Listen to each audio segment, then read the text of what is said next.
ਤੇ ਕੱਲ ਸਵਾਗਤ ਹੈ ਗੌਰਵ ਸ਼ੁਕਲਾ ਮੈਂ ਹਾਂ ਤੁਹਾਡੇ ਨਾਲ ਹਾਜ਼ਰ ਹਾਂ ਖਬਰਾਂ ਦਾ ਪ੍ਰਾਈਮ ਟਾਈਮ ਲੈ ਕੇ ਤੇ ਪ੍ਰਾਈਮ ਟਾਈਮ ਦੇ ਵਿੱਚ ਅੱਜ ਗੱਲ ਕਰਜ਼ ਮਾਫੀ ਦੀ ਤੇ ਕੇਂਦਰ ਨੂੰ ਲਿਖੀ ਗਈ ਇੱਕ ਚਿੱਠੀ ਦੀ। ਚੋਣਾਂ ਨਜ਼ਦੀਕ ਨੇ ਤਾਂ ਇੱਕ ਵਾਰ ਮੁੜ ਤੋਂ ਕਰਜ਼ ਮਾਫੀ ਦਾ ਜਾਂ ਕਿ ਪੂਰਨ ਕਰਜ਼ ਮਾਫੀ ਦਾ ਮੁੱਦਾ ਸੁਰਖੀਆਂ ਦੇ ਵਿੱਚ ਹੈ। ਪੰਜਾਬ ਦੇ ਕਿਸਾਨਾਂ ਦੇ ਸਿਰ 1 ਲੱਖ ਕਰੋੜ ਦੇ ਕਰੀਬ ਕਰਜ਼ਾ ਦੱਸਿਆ ਜਾਂਦਾ ਹੈ। 2017 ਦੇ ਵਿੱਚ ਕਰਜ਼ ਮਾਫੀ ਨੂੰ ਲੈ ਕੇ ਵੱਡੇ ਦਾਅਵੇ ਹੋਏ ਪਰ ਕਰਜ਼ ਮਾਫੀ ਨੂੰ ਲੈ ਕੇ ਮੌਜੂਦਾ ਸਥਿਤੀ ਕਿਸੇ ਤੋਂ ਲੁਕੀ ਨਹੀਂ ਹੈ। पर एक सच यह भी है कि पंजाब का कुल बजट पंजाब का देखा जाए तो 1.5 लाख करोड़ के करीब है तो 1.5 लाख करोड़ के 1 लाख करोड़ कर्ज माफ कर देना मुमकिन नजर भी नहीं आता, चाहे आप 5 साल के भी जिक्र करिए। तो हुण मुख्यमंत्री चरणजीत सिंह चन्नी ने केंद्र को एक चिट्ठी लिख के अपील की है कि किसानों के कर्जे नूं माफ करने के लिए मिल के काम करिए। तो इस चिट्ठी नूं लैके सियासत भखी हुई है। हुण सवाल यही है कि केंद्र की याद चोण वादियां दे लई क्यों आई, जो विरोधी सवाल चुक रहे हैं। पर दूजे पासे सवाल यह भी है कि जे किसानों का जिक्र हो रहा तो किसान पंजाब दे ने, हिंदुस्तान दे ने, वो चाहे कर्जा पंजाब सरकार माफ करे या पंजाब ते सेंटर मिल के करन, किसानों तक राहत पहुंचे तो देश दे किसानों तक, देश तक ही राहत पहुंचेगी। तो अज गल करांगे इस मुद्दे उत्ते कि सेंटर स्टेट का साथ कर्जा करेगा माफ।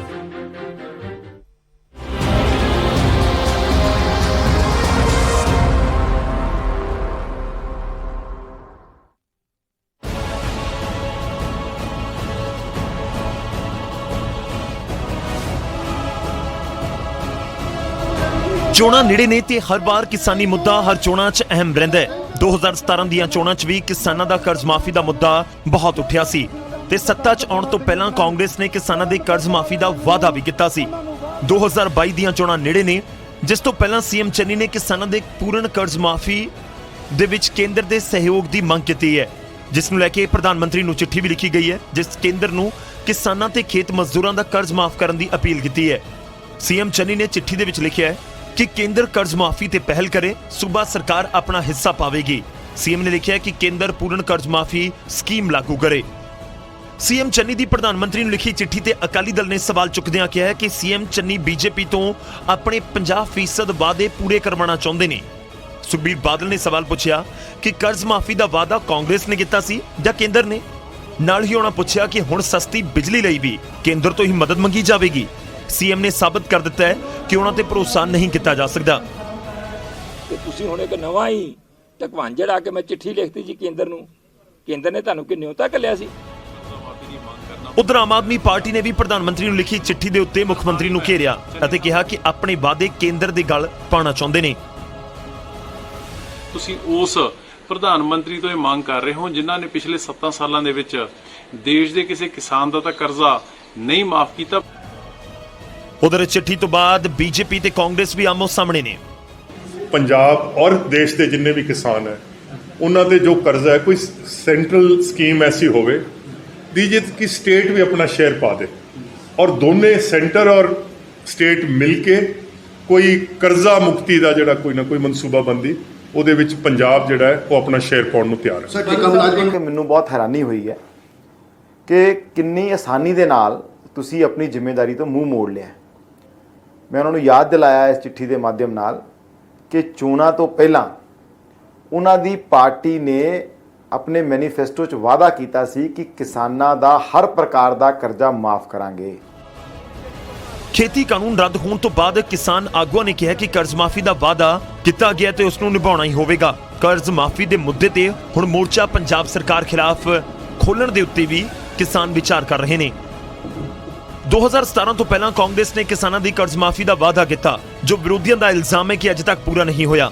एक पासे सीएम ने प्रधानमंत्री नूं चिट्ठी लिखी है, दूजे पासे विरोधियों ने घेरना शुरू कर दिता है। वोटां नेड़े ने, सियासत पकी हुई है। इस विचाले देखना होवेगा कि किसानों को कर्ज तो राहत मिलती है या फिर नहीं। Bureau report news 18 Punjab.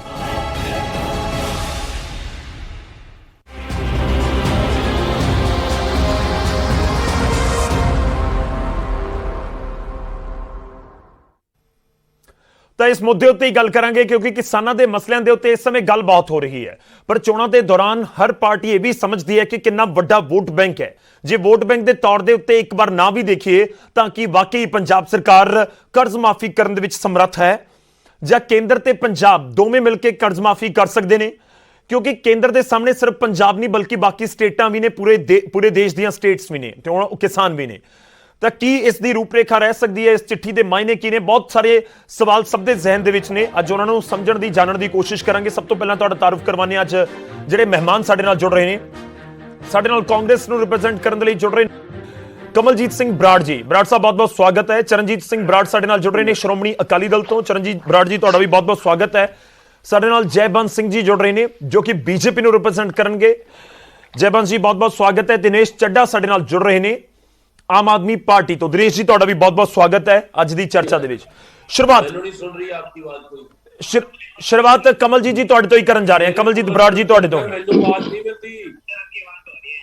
ਠੀਕ ਹੈ, ਲੱਗ ਰਿਹਾ ਕਿ ਚਰਨਜੀਤ ਬਰਾੜ ਜੀ ਤੱਕ ਆਵਾਜ਼ ਨਹੀਂ ਪਹੁੰਚ ਰਹੀ। ਮੈਂ ਕੋਸ਼ਿਸ਼ ਕਰਾਂਗਾ ਕਿ ਜਲਦੀ ਉਹਨਾਂ ਤੱਕ ਵੀ ਇਹ ਜਿਹੜਾ ਸੌਰਟ ਆਊਟ ਹੋਵੇ। ਰੁਕ ਕਰਦੇ ਹਾਂ ਕਮਲਜੀਤ ਬਰਾੜ ਜੀ ਦਾ। ਕਮਲਜੀਤ ਜੀ, ਇਸ ਚਿੱਠੀ ਦੇ ਜ਼ਰੀਏ ਕੀ ਚਾਹੁੰਦੀ ਹੈ ਪੰਜਾਬ ਸਰਕਾਰ? ਦੇਖੋ ਸਿੱਧਾ ਜਿਹਾ ਗੱਲ ਹੈ ਕਿ 4.5 ਸਾਲ 5 ਸਾਲ ਦੇ ਕਰੀਬੀ ਸਮਾਂ ਲੰਘ ਚੁੱਕਿਆ ਹੈ। ਚੋਣ ਵਾਅਦੇ ਸਭ ਨੂੰ ਯਾਦ ਨੇ ਤੇ ਇਸ ਵਿਚਾਲੇ ਸੈਂਟਰ ਨੂੰ ਚਿੱਠੀ ਲਿਖਣਾ, ਪੂਰਨ ਕਰਜ਼ ਮਾਫੀ ਦੇ ਵਿੱਚ ਮਦਦ ਮੰਗਣਾ, ਕੀ ਕੁਝ ਚਾਹੁੰਦੀ ਹੈ ਪੰਜਾਬ ਸਰਕਾਰ ਇਸ ਚਿੱਠੀ ਦੇ ਜ਼ਰੀਏ? ਗੌਰਵ ਜੀ, ਮੂਲ ਰੂਪ ਦੇ ਵਿੱਚ ਕੇਂਦਰ ਤੋਂ ਹੱਕ ਮੰਗਣਾ ਹਰੇਕ ਸੂਬੇ ਦਾ ਅਧਿਕਾਰ ਹੈ, ਹੱਕ ਹੈ।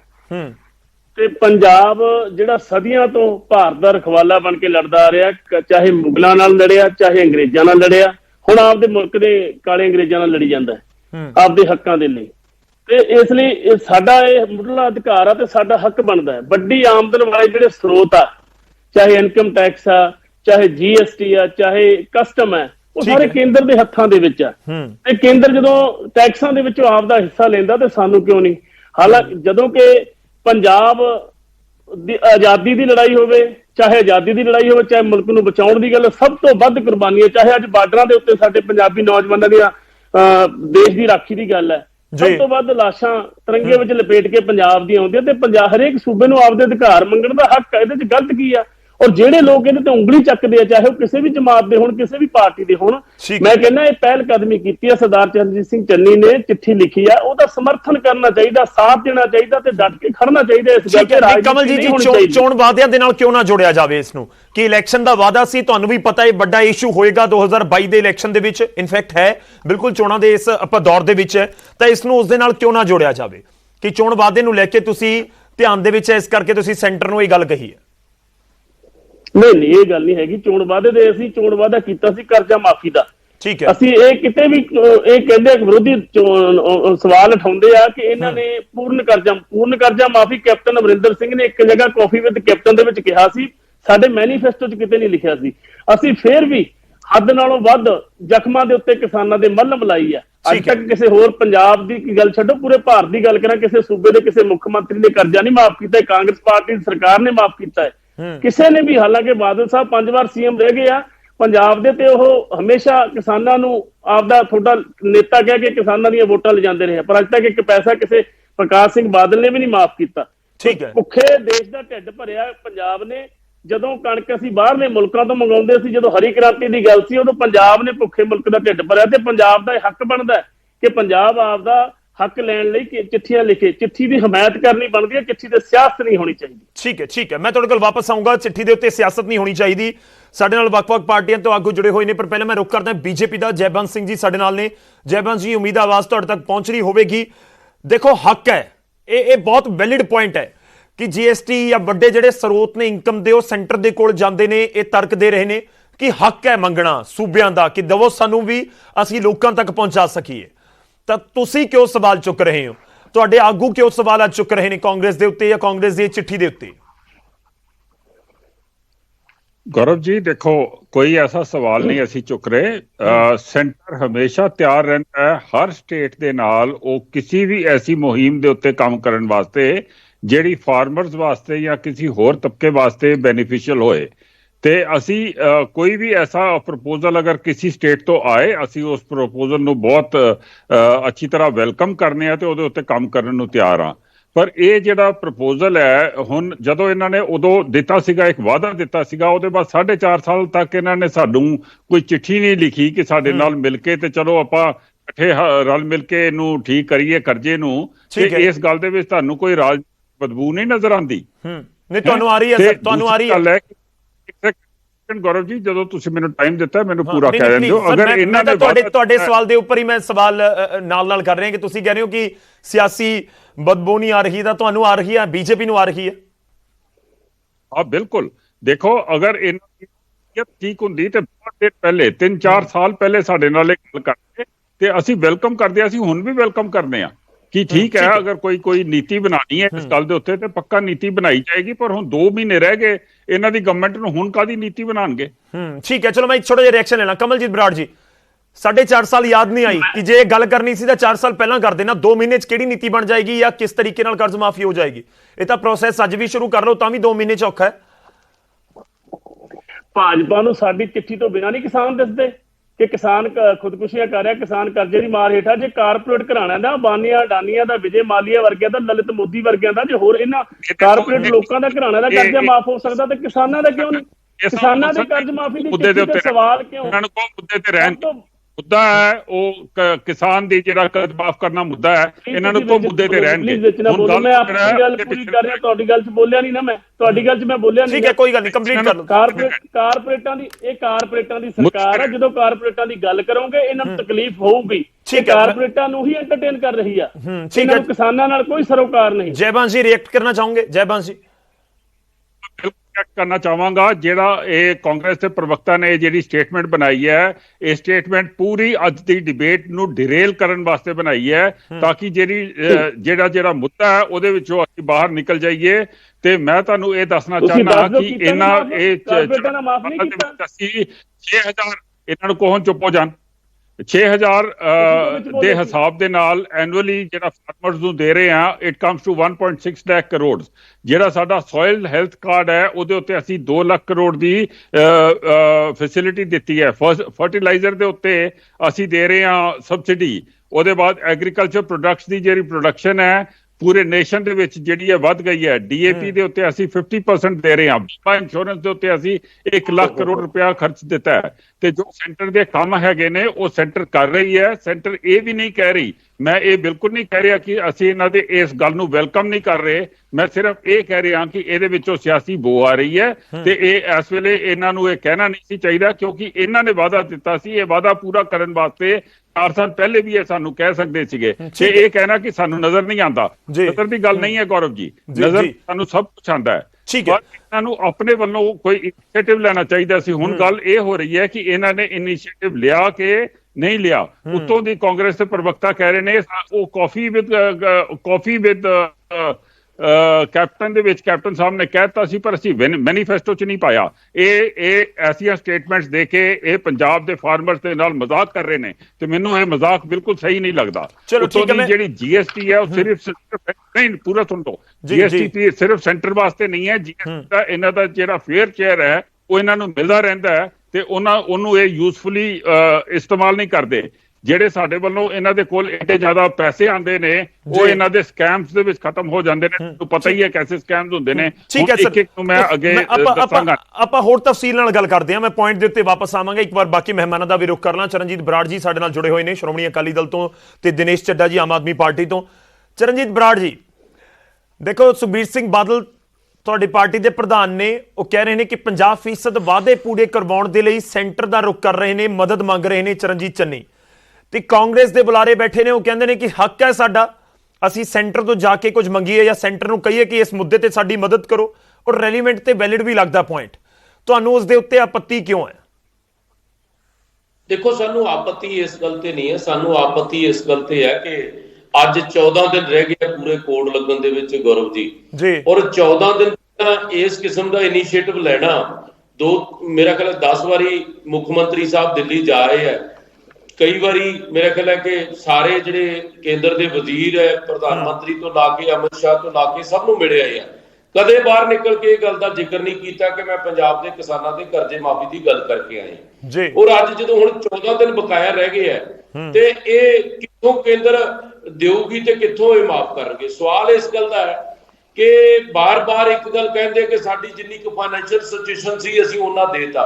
4600 ਕਰੋੜ ਰੁਪਏ ਦਾ ਦਿੱਤਾ ਹੈ ਗੌਰਵ ਜੀ। ਜਿਸ ਦਿਨ ਕਾਂਗਰਸ ਪਾਰਟੀ ਨੇ ਐਲਾਨ ਕੀਤਾ ਸੀ ਕਿ ਅਸੀਂ ਪੂਰਨ ਕਰਜ਼ਾ ਮਾਫੀ ਕਿਸਾਨ ਦੀ ਤੇ ਮਜ਼ਦੂਰ ਦੀ, ਭਾਵੇਂ ਉਹ ਆੜਤੀਆਂ ਦਾ, ਭਾਵੇਂ ਬੈਂਕਾਂ ਦਾ, ਭਾਵੇਂ ਕੋਆਪਰੇਟਿਵ ਬੈਂਕਾਂ ਦਾ, ਸਾਰੀ ਮਾਫ ਕਰਾਂਗੇ। ਮੇਰਾ ਖਿਆਲ ਹੈ 11,000 ਕਰੋੜ ਰੁਪਏ ਦਾ ਤਾਂ ਜਿਹੜਾ ਹੈਗਾ ਨਹੀਂ ਚਰਨਜੀਤ ਜੀ, ਕਮਲਜੀਤ ਬਰਾੜ ਜੀ ਬੈਠੇ ਹੋ, ਕਹਿੰਦੇ ਕਿ ਅਸੀਂ ਨਹੀਂ ਕਹੀ ਇਹ ਗੱਲ, ਸਿਰਫ ਇੱਕ ਅੱਧੇ ਕਿਸੇ ਪ੍ਰੋਗਰਾਮ ਦੇ ਵਿੱਚ ਕਾਫੀ ਵਿਦ ਕੈਪਟਨ ਚ ਕੈਪਟਨ ਅਮਰਿੰਦਰ ਸਿੰਘ ਨੇ ਕਹੀ ਸੀ, ਪਾਰਟੀ ਨੇ ਇਸ ਤਰੀਕੇ ਦੀ ਕੋਈ ਗੱਲ ਨਹੀਂ ਕਹੀ ਕਿ ਅਸੀਂ ਪੂਰਨ ਕਰਜ਼ ਮਾਫੀ ਕਰਾਂਗੇ। ਮੇਰੀ ਗੱਲ ਪੂਰੀ ਹੋਣ ਦੇ, ਲੋਕਾਂ ਦੀ ਸਹੀ ਗੱਲ ਚੱਲ ਜਾਂਦਾ ਕਰੋ ਕਿਰਪਾ ਕਰਕੇ। ਮੈਂ ਬੇਨਤੀ ਇਹ ਕਰ ਰਿਹਾ ਕਿ 10,000 ਕਰੋੜ ਦਾ ਘੱਟੋ ਘੱਟ ਲੋਕਾਂ ਨੂੰ ਵਿਆਜ ਪੈ ਗਿਆ ਹੋਣਾ, ਜਿਸ ਵੇਲੇ ਕਾਂਗਰਸ ਪਾਰਟੀ ਦੇ ਉਸ ਵੇਲੇ ਦੇ ਪ੍ਰਧਾਨ ਨੇ ਹਿੱਕ ਤੇ ਹੱਥ ਮਾਰ ਕਹੇ ਸੀ, ਔਰ ਕਮਲਜੀਤ ਨੇ ਹਰ ਪਿੰਡ ਦੇ ਵਿੱਚ, ਬਾਗੇ ਪੁਰਾਣੇ, ਔਰ ਇਹਨਾਂ ਦੇ ਨਵਜੋਤ ਸਿੰਘ ਸਿੱਧੂ ਨੇ 70 ਰੈਲੀਆਂ ਦੇ ਵਿੱਚ, ਚਰਨਜੀਤ ਚੰਨੀ ਨੇ ਆਪਦੇ ਹਰ ਪਿੰਡ ਦੇ ਵਿੱਚ, ਜਿੱਥੇ ਇਲਾਕੇ ਦੇ ਵਿੱਚ ਗਏ ਸੀ, 35 ਲੱਖ ਫਾਰਮ ਭਰਾ ਕੇ ਜਿਹੜਾ ਸੀਗਾ ਇਹਨਾਂ ਨੇ ਦਿੱਤਾ ਪੂਰਨ ਕਰਜ਼ਾ ਮਾਫੀ ਦਾ। ਉਹ ਕਾਂਗਰਸ ਪਾਰਟੀ ਦਾ ਹੀ ਸੀਗਾ, ਉਹ ਕੱਲੇ ਕੈਪਟਨ ਅਮਰਿੰਦਰ ਦਾ ਫਾਰਮ ਤਾਂ ਨਹੀਂ ਸੀਗਾ, ਰਾਹੁਲ ਗਾਂਧੀ ਸਾਹਿਬ ਦੀ ਉੱਤੇ ਫੋਟੋ ਲੱਗੀ ਹੋਈ ਸੀ। ਇਸ ਕਰਕੇ ਦੇਸ਼ ਦੇ ਸਾਬਕਾ ਪ੍ਰਧਾਨ ਮੰਤਰੀ ਦੀ ਇਹ ਤੋਹੀਨ ਕਰ ਰਹੇ ਆ ਡਾਕਟਰ ਮਨਮੋਹਨ ਸਿੰਘ ਦੀ, ਜਦੋਂ ਕਹਿੰਦੇ ਸਾਡੇ ਕੋਲੇ ਪਤਾ ਨਹੀਂ ਸੀ ਵੀ ਖਜ਼ਾਨੇ 'ਚ ਕੀ ਹੈ। ਜੇ ਡਾਕਟਰ ਮਨਮੋਹਨ ਸਿੰਘ ਜਿਹੜਾ ਬਾਕੀ ਮੁਲਕਾਂ ਨੂੰ ਵੀ ਫਾਈਨੈਂਸ਼ੀਅਲੀ ਰਹਿ ਦਿੰਦਾ, ਜੇ ਉਹਨਾਂ ਨੂੰ ਖਜ਼ਾਨੇ ਦੀ ਸਥਿਤੀ ਦਾ ਪਤਾ ਨਹੀਂ ਸੀ, ਤਾਂ ਫਿਰ ਤਾਂ ਉਹ ਇੱਕ ਤਰ੍ਹਾਂ ਦਾ ਉਹਨਾਂ ਨੂੰ ਗਾਲੀ ਦੇਣ ਵਾਲੀ ਗੱਲ ਹੀ ਹੋਈ ਨਾ। ਮੌਜੂਦਾ ਵਿੱਤ ਮੰਤਰੀ ਸਾਡੇ ਵੇਲੇ ਰਹੇ ਵਿੱਤ ਮੰਤਰੀ ਕਰਤਾ ਧਰਤਾ ਸੀ ਮੈਨੀਫੈਸਟੋ ਦੇ, ਕੀ ਉਹਨਾਂ ਨੂੰ ਪਤਾ ਨਹੀਂ ਸੀਗਾ? ਜਦੋਂ ਤਾਂ ਵੋਟਾਂ ਦੀ ਠੱਗੀ ਮਾਰਨੀ ਸੀ, ਉਦੋਂ ਤਾਂ ਇਹਨਾਂ ਨੂੰ ਉਹ ਚੰਗਾ ਲੱਗਦਾ ਸੀ। ਹਰ ਘਰ ਦੇ ਵਿੱਚ ਫਾਰਮ ਭਰਾਇਆ, ਹਰ ਸਟੇਜ ਤੇ ਇਹਨਾਂ ਨੇ ਬੋਲਿਆ, ਤੇ ਅੱਜ ਕੱਲ੍ਹ ਇਹ ਕੈਪਟਨ ਅਮਰਿੰਦਰ ਨੂੰ ਪਾਸੇ ਕਰਕੇ ਇਹ ਸੋਚਦੇ ਆ ਕਿ ਅਸੀਂ ਇਸ ਗੱਲ ਤੋਂ ਸੁਰਖਰੂ ਹੋ ਜਾਵਾਂਗੇ। ਕਾਂਗਰਸ ਪਾਰਟੀ ਦਾ ਇਹ ਵਾਅਦਾ ਸੀ, ਅੱਜ ਮੈਡਮ ਪ੍ਰਿਯੰਕਾ ਗਾਂਧੀ ਯੂਪੀ 'ਚ ਕਹਿ ਰਹੀ ਹੈ ਕਿ ਅਸੀਂ ਸਾਰਾ ਕਰਜ਼ਾ ਮਾਫ ਕਰਾਂਗੇ, ਫਿਰ ਇੱਥੇ ਸਰਕਾਰ ਹੈ, ਇੱਥੇ ਕਿਉਂ ਨਹੀਂ ਕਰਦੇ ਪਹਿਲਾਂ? ਠੀਕ ਹੈ, ਚਲੋ ਆਪਾਂ ਜਵਾਬ ਲੈ ਲਈਏ। ਕਮਲਜੀਤ ਬਰਾੜ ਜੀ, ਜਿਹੜਾ ਤੁਸੀਂ ਕਹਿ ਰਹੇ ਹੋ ਨਾ ਕਿ ਇਸ ਦਾ ਵਾਅਦਾ ਹੀ ਨਹੀਂ ਕੀਤਾ, ਉਸ ਦੇ ਉੱਤੇ ਬਹੁਤ ਆਬਜੈਕਸ਼ਨ ਹੈ ਬੀਜੇਪੀ ਨੂੰ ਵੀ, ਅਕਾਲੀ ਦਲ ਨੂੰ ਵੀ, ਤੇ ਕਹਿ ਰਹੇ ਨੇ ਕਿ ਫਾਰਮ ਭਰਵਾਏ ਸੀ ਕਾਂਗਰਸ ਨੇ। ਮੈਂ ਗੌਰਵ ਜੀ ਇੱਕ ਗੱਲ ਮੈਂ ਅੱਗੇ ਵੀ ਮੈਂ ਰਿਪੀਟ ਕਰ ਦਿੰਦਾ, ਇਹ coffee with captain the statement ਜ਼ਰੂਰ ਹੈ, ਮੈਂ ਵੀ ਸੁਣੀ ਹੈ, ਇਹਨਾਂ ਨੇ ਵੀ ਸੁਣੀ, ਤੁਸੀਂ ਵੀ ਸੁਣੀ ਆ। ਚੋਣ ਮੈਨੀਫੈਸਟੋ 'ਚ ਕੀਤਾ ਹੋਇਆ ਵਾਅਦਾ ਨਹੀਂ। ਦੂਜੀ ਗੱਲ ਇਹ ਕਹੀ ਜਾਂਦੇ ਆ ਕੋਡ ਆਫ ਕੰਡਕਟ ਲੱਗਣਾ 14.5 ਦਿਨ ਤੈਨੂੰ ਦਿਸ ਜਾਂਦੇ ਆ। 10 ਸਾਲ ਜਿਹੜੀ ਭਾਈਵਾਲੀ ਰਹੀ, 24 ਸਾਲ ਅਕਾਲੀ ਭਾਜਪਾ ਦਾ ਆਪਸ ਤਾਲਮੇਲ ਰਿਹਾ। ਕਿ ਬੀਬਾ ਹਰਸਿਮਰਤ ਕੌਰ ਬਾਦਲ ਦੀ ਕੁਰਸੀ ਪਿੱਛੇ ਪੰਜਾਬ ਦੇ ਤੇ ਅਕਾਲੀ ਦਲ ਦੇ ਸਿਧਾਂਤਾਂ ਨੂੰ ਤਲਾਂਜਲੀ ਦੇਣ ਵਾਲੇ ਲੋਕ, ਬਰਾੜ ਸਾਹਿਬ ਵਿੱਚ ਨਹੀਂ ਬੋਲਣਾ, ਬਰਾੜ ਸਾਹਿਬ ਦੀ ਗੱਲ ਸੁਣੀਏ, ਤੁਹਾਡਾ ਸਾਰਾ ਝੂਠ ਸੁਣਿਆ, ਮੈਂ ਤੁਹਾਡਾ ਸਾਰਾ ਝੂਠ ਸੁਣਿਆ। ਚਰਨਜੀਤ ਸਿੰਘ ਬਰਾੜ ਜੀ ਬਚਣਾ ਬੋਲੋ, ਸਾਡੇ ਰਾਜ ਭਾਗ ਦਾ ਤਾਂ ਲੋਕਾਂ ਨੇ ਫੈਸਲਾ ਕਰਤਾ, ਭੱਜਣਾ ਗੱਲ ਸੁਣ, ਭੱਜਣਾ ਗੱਲ ਸੁਣ, ਭੱਜਣਾ ਗੱਲ ਸੁਣੋ। ਇੱਕ ਇੱਕ ਕਰਕੇ ਸਰ, ਕਮਲਜੀਤ ਜੀ, ਚਰਨਜੀਤ ਜੀ, ਇੱਕ ਇੱਕ ਕਰਕੇ, ਬਰਾੜ ਸਾਹਿਬ ਇੱਕ ਇੱਕ ਕਰਕੇ ਲੋਕਾਂ ਤੱਕ ਗੱਲ ਪਹੁੰਚੇ ਨਾ ਲੋਕਾਂ ਤੱਕ, ਇੱਕ ਇੱਕ ਕਰਕੇ ਸਰ। ਚਰਨਜੀਤ ਜੀ ਥੋੜਾ ਜਿਹਾ ਇੰਤਜ਼ਾਰ ਕਰੋ, ਇੱਕ ਵਾਰੀ ਕੰਪਲੀਟ ਕਰ ਲੈਣ ਦਿਓ, ਮੈਂ ਤੁਹਾਡੇ ਤੋਂ ਰਿਐਕਸ਼ਨ ਲਵਾਂਗਾ। ਕਮਲਜੀਤ ਜੀ ਕੰਪਲੀਟ ਕਰ ਲਓ ਤੁਸੀਂ ਗੱਲ। ਪੁਆਇੰਟ ਦੇ ਉੱਤੇ ਵਾਪਸ ਆਵਾਂ, ਕਰਜ਼ ਮਾਫੀ ਵਾਲੇ ਮੁੱਦੇ ਨੂੰ ਲੈ ਕੇ ਕਹਿ ਰਹੇ ਕਿ ਜਿਹੜੇ ਫਾਰਮ ਭਰਵਾਏ ਉਸ 'ਚ ਜ਼ਿਕਰ ਨਹੀਂ ਸੀ। ਗੌਰਵ ਜੀ ਇੱਕ ਗੱਲ ਸੁਣੋ, ਇਹ ਉਹਦੇ ਚੇਲੇ ਚਾਟੇ ਆ, ਜਿਹੜਾ ਤੋਮਰ ਨੂੰ ਦੇਖ ਕੇ ਜਿਹਨੇ ਉਹ ਬਿੱਲ ਵਾਪਸ ਵਾਲੀ ਤਖਤੀ ਪਿੱਛੇ ਲਗੋਰੀ ਸੀ, ਉਹਦੇ ਚੇਲੇ ਚਾਟੇ ਆ। ਬੀਬਾ ਹਰਸਿਮਰਤ ਬਾਦਲ ਦੀ ਕੁਰਸੀ ਪਿੱਛੇ ਇਹਨਾਂ ਨੇ ਪੰਜਾਬ ਦੇ ਸਿਧਾਂਤ ਵੇਚੇ ਆ, ਇਹਨਾਂ ਨੇ ਕਿਸਾਨ ਵੇਚੇ ਆ, ਇਹ ਬਿੱਲਾਂ ਦੀਆਂ ਪ੍ਰਾਪਤੀਆਂ ਕਿਸਾਨਾਂ ਦੀ ਕਰਜ਼ਾ ਮਾਫੀ ਸਿਧਾਂਤ ਵੇਚੇ ਆ। 70 ਸਾਲ ਤੁਸੀਂ ਰਾਜਪਾਲ ਕੀਤਾ, ਦੇਸ਼ ਨੂੰ ਲੁੱਟ ਕੇ ਖਾ ਗਏ, ਤੁਸੀਂ ਝੂਠ ਬੋਲਣਾ ਲੱਟ ਕੇ ਕੌਣ ਖਾ ਗਿਆ? ਜਿਹੜੇ ਤੀਜਾ ਨੰਬਰ ਤੇ ਆਏ ਲੱਟ ਕੇ ਉਹ ਖਾ ਗਿਆ, ਤੀਜੇ ਨੰਬਰ ਤੇ ਲਿਆਂਦਾ ਲੱਟ ਕੇ ਉਹਨਾਂ ਨੇ ਖਾਦਾ, ਜਿਨ੍ਹਾਂ ਨੂੰ ਤੀਜੇ ਨੰਬਰ ਤੇ ਲਿਆਂਦਾ ਤੀਜਾ ਸਭ ਦੇ ਸਾਹਮਣੇ ਆ। ਤੁਸੀਂ ਵਿਰੋਧੀ ਟੱਚ ਬੈਠਣ ਜੋਗੇ ਨਹੀਂ ਰਹੇ, ਤੁਹਾਨੂੰ ਲੋਕਾਂ ਨੇ ਥੋੜੀ ਔਕਾਤ ਦਿਖਾਈ ਆ। ਕਾਲੀ 24 ਬੋਲਣ ਦੇ ਨੂੰ ਰੱਖ ਲਿਆ, ਤੇ ਆਏ ਆ ਤੁਸੀਂ, ਤਾਂ ਤੀਜੇ ਨੰਬਰ ਤੇ ਆਏ ਤੁਸੀਂ, ਤੁਹਾਨੂੰ ਲੋਕਾਂ ਨੇ, ਤੁਸੀਂ ਲੁੱਟਿਆ ਲੋਕਾਂ ਨੂੰ, ਤਾਂ ਤੀਜੇ ਨੰਬਰ ਤੇ ਆਏ ਆ ਤੁਸੀਂ। ਠੀਕ ਹੈ, ਥੋੜਾ ਜਿਹਾ ਆਪਾਂ ਮਾਹੌਲ ਠੀਕ ਰੱਖੀਏ, ਗੱਲਬਾਤ ਤਾਂ ਹੀ ਹੁੰਦੀ ਹੈ, ਬਹਿਸ ਤਾਂ ਹੁੰਦੀ ਹੈ, ਪਰ ਠੀਕ ਹੈ ਕੋਈ ਗੱਲ ਨਹੀਂ, ਆਪਾਂ ਪੁਆਇੰਟ ਦੇ ਉੱਤੇ ਰਹੀਏ। ਮੈਂ ਤਾਂ ਹੀ ਕਹਿ ਰਿਹਾ, ਤੁਸੀਂ ਦੋਵੇਂ ਬਹੁਤ ਸਿਆਣੇ ਹੋ ਸਰ, ਇੰਨੇ ਸੀਨੀਅਰ ਲੀਡਰ ਹੋ ਤੁਸੀਂ ਦੋਵੇਂ, ਬਹੁਤ ਸਿਆਣੇ ਹੋ, ਇੱਕ ਇੱਕ ਕਰਕੇ ਆਪਣੀ ਗੱਲ ਰੱਖੀ ਜਾਓ। ਜਦੋਂ ਇਹਨਾਂ ਦੀ ਵਾਰੀ ਆਈ ਜੋ ਮਰਜ਼ੀ ਬੋਲਣ, ਵਿੱਚ ਕਿਉਂ ਬੋਲਦੇ ਆ? ਠੀਕ ਹੈ ਬਰਾੜ ਸਾਹਿਬ, ਥੋੜਾ ਇੰਤਜ਼ਾਰ ਕਰੋ, ਕਮਲਜੀਤ ਜੀ ਕੰਪਲੀਟ ਕਰ ਲਓ, ਪੁਆਇੰਟ ਦੇ ਉੱਤੇ ਰਹੀਏ, ਆਪਾਂ ਡੀਰੇਲ ਨਾ ਹੋ ਜਾਈਏ। ਜੋ ਜੈਬਾਂਸ ਜੀ ਕਹਿ ਰਹੇ ਸੀ ਉਹੀ ਨਾ ਹੋਵੇ ਕੰਮ, ਕਿਤੇ ਡੀਰੇਲ ਹੋ ਜਾਏ ਪੂਰਾ ਮਸਲਾ। ਕਮਲਜੀਤ ਜੀ, ਬਾਦਲ 5 ਵਾਰ ਮੁੱਖ ਮੰਤਰੀ ਰਿਹਾ ਪੰਜਾਬ ਦਾ, ਪ੍ਰਕਾਸ਼ ਸਿੰਘ ਬਾਦਲ, 1 ਪੈਸਾ ਦੱਸਣ, 1 ਰੁਪਈਆ ਨਹੀਂ, 1 ਪੈਸਾ ਦੱਸਣ ਜੇ ਅਕਾਲੀਆਂ ਨੇ ਮਾਫ ਕੀਤਾ ਹੋਵੇ। ਕੇਂਦਰ 'ਚ ਭਾਜਪਾ ਨਾਲ ਸਾਂਝੀ ਭਾਰਤਾ, ਇਹਨਾਂ ਦਾ ਪ੍ਰਧਾਨ ਮੰਤਰੀ, ਸਿਰਫ ਇੱਕ ਮੰਤਰੀ ਦੇ ਅਹੁਦੇ ਪਿੱਛੇ ਇਹਨਾਂ ਨੇ ਕਿਸਾਨਾਂ ਦੇ ਹਿੱਤ ਵੇਚੇ ਆ। ਇਹਨਾਂ ਨੇ ਬਿੱਲਾਂ ਦੀਆਂ ਪ੍ਰਾਪਤੀਆਂ ਗਣਾਈਆਂ, ਇਹਨਾਂ ਨੇ ਬਿੱਲਾਂ ਤੇ ਸਾਈਨ ਕੀਤੇ, ਇਹਨਾਂ ਨੇ ਬੁੱਢੇ ਬਾਦਲ ਤੋਂ ਬਿਮਾਰ ਪਏ ਬਾਦਲ ਤੋਂ ਪ੍ਰੈਸ ਕਾਨਫਰੰਸ ਕਰਾਈ ਆ ਕਿ ਬਿੱਲ ਬਹੁਤ ਚੰਗੇ ਆ। ਪੀਪਾ ਜਦੋਂ ਹਿੱਕ ਤੇ ਗੋਡਾ ਧਰਿਆ ਫਿਰ ਇਹਨਾਂ ਨੇ ਅਸਤੀਫਾ ਦਿੱਤਾ ਏ। ਇਹ ਕਹਿੰਦੇ ਅਸੀਂ ਕਿਸਾਨਾਂ ਦੇ। ਠੀਕ ਹੈ ਕਮਲਜੀਤ ਜੀ, ਤੁਹਾਡਾ ਬਿਆਨ ਆ ਗਿਆ। ਇੱਕ ਵਾਰੀ ਸਰ ਥੋੜਾ ਜਿਹਾ ਹੋਲਡ ਕਰੋ ਹੁਣ ਪਲੀਜ਼, ਥੋੜਾ ਜਿਹਾ ਹੋਲਡ ਕਰੋ।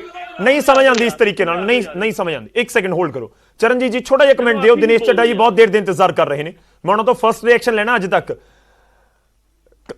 ਚਰਨਜੀਤ ਬਰਾੜ ਜੀ ਛੋਟਾ ਜਿਹਾ ਰਿਐਕਸ਼ਨ ਸਰ ਜੀ। ਮੇਰੀ ਇਹ ਬੇਨਤੀ ਹੈ, ਸਾਡੀ ਭਾਈਵਾਲੀ ਸੀਗੀ, ਨੰਗੀ ਚਿੱਟੀ ਸੀਗੀ, ਅਸੀਂ ਰੱਖੀ, ਬਿੱਲਾਂ ਦੇ ਕਰਕੇ ਅਸੀਂ ਤੋੜੀ ਹੈ। ਇਹਦੇ ਨਾਲ ਕਰਜ਼ੇ ਮਾਫੀ ਦਾ ਕੀ ਸੰਬੰਧ ਹੈ? ਇਹਦੇ ਨਾਲ ਆ ਰਾਹੁਲ ਗਾਂਧੀ ਦੇ, ਇੱਕ ਮਿੰਟ ਹੁਣ ਵਿੱਚ ਬੋਲਣਾ, ਆ ਰਾਹੁਲ ਗਾਂਧੀ ਦੇ ਫਾਰਮ ਜਿਹੜੇ ਭਰਾਏ ਸੀ, ਇਹ ਕਿਹਨੇ ਭਰਾਏ ਸੀ? ਇਹ ਕਮਲਜੀਤ ਸਿੰਘ ਬਰਾੜ ਨੇ ਵੀ ਹਰ ਪਿੰਡ ਦੇ ਵਿੱਚ ਭਰੇ ਸੀ। ਔਰ ਇਹਨਾਂ ਦੀ ਗਿਣਤੀ ਮੈਂ ਦੱਸਦਾ ਤੁਹਾਨੂੰ ਟੋਟਲ ਕਿੰਨੀ ਆ। ਇਹ ਆ ਵੇਖੋ ਇਧਰ, ਆ ਕਾਂਗਰਸ ਭਵਨ ਦੇ ਵਿੱਚ ਤਿੰਨਾਂ ਮਾਝੇ ਦੁਆਬੇ ਦੇ ਫਾਰਮ ਇਕੱਠੇ ਕੀਤੇ। ਕਿੰਨੇ ਸੀ ਇਹ? 34 ਲੱਖ 1296 ਫਾਰਮ। ਆ ਵੇਖੋ ਇਧਰ ਕਾਂਗਰਸ ਭਵਨ ਦੇ ਵਿੱਚ ਪਏ ਆ ਤਿੰਨਾਂ ਦੇ, ਮਾਝੇ ਦੁਆਬੇ ਤੇ ਮਾਲਵੇ ਦੇ। ਇਹ ਕੈਪਟਨ ਅਮਰਿੰਦਰ ਦੇ ਘਰੇ ਭਰੇ ਗਏ ਸੀ। ਉਦੋਂ ਤੱਕ ਕਮਲਜੀਤ ਸਿੰਘ ਵੱਡੇ ਟੈਂਟ ਲਾਉਂਦਾ ਸੀ ਕਰਜ਼ਾ ਮਾਫੀ ਦੇ। ਪਹਿਲੀ ਗੱਲ, ਤੁਸੀਂ ਆਪਦੇ ਕਰਜ਼ੇ ਮਾਫੀ ਦਾ ਜਵਾਬ ਦਿਓ। ਸਾਡੇ ਰਾਜ ਭਾਗ ਦੇ ਵਿੱਚ ਨਾ ਸੀ ਵਾਅਦਾ ਕੀਤਾ ਸੀ। ਠੀਕ ਹੈ ਥੋੜਾ ਜਿਹਾ ਕਿੱਧਰ ਕਾਲੇ ਬਿੱਲਾਂ ਦੀ। ਚਰਨਜੀਤ ਜੀ ਤੁਸੀਂ ਆਪਣੀ ਗੱਲ ਰੱਖੀਏ, ਥੋੜਾ ਜਿਹਾ ਹੋਲਡ ਕਰਿਓ, ਮੈਂ ਜਵਾਬ ਲਵਾਂਗਾ ਕਮਲਜੀਤ ਜੀ। ਠੀਕ ਹੈ ਸਰ, ਥੋੜਾ ਜਿਹਾ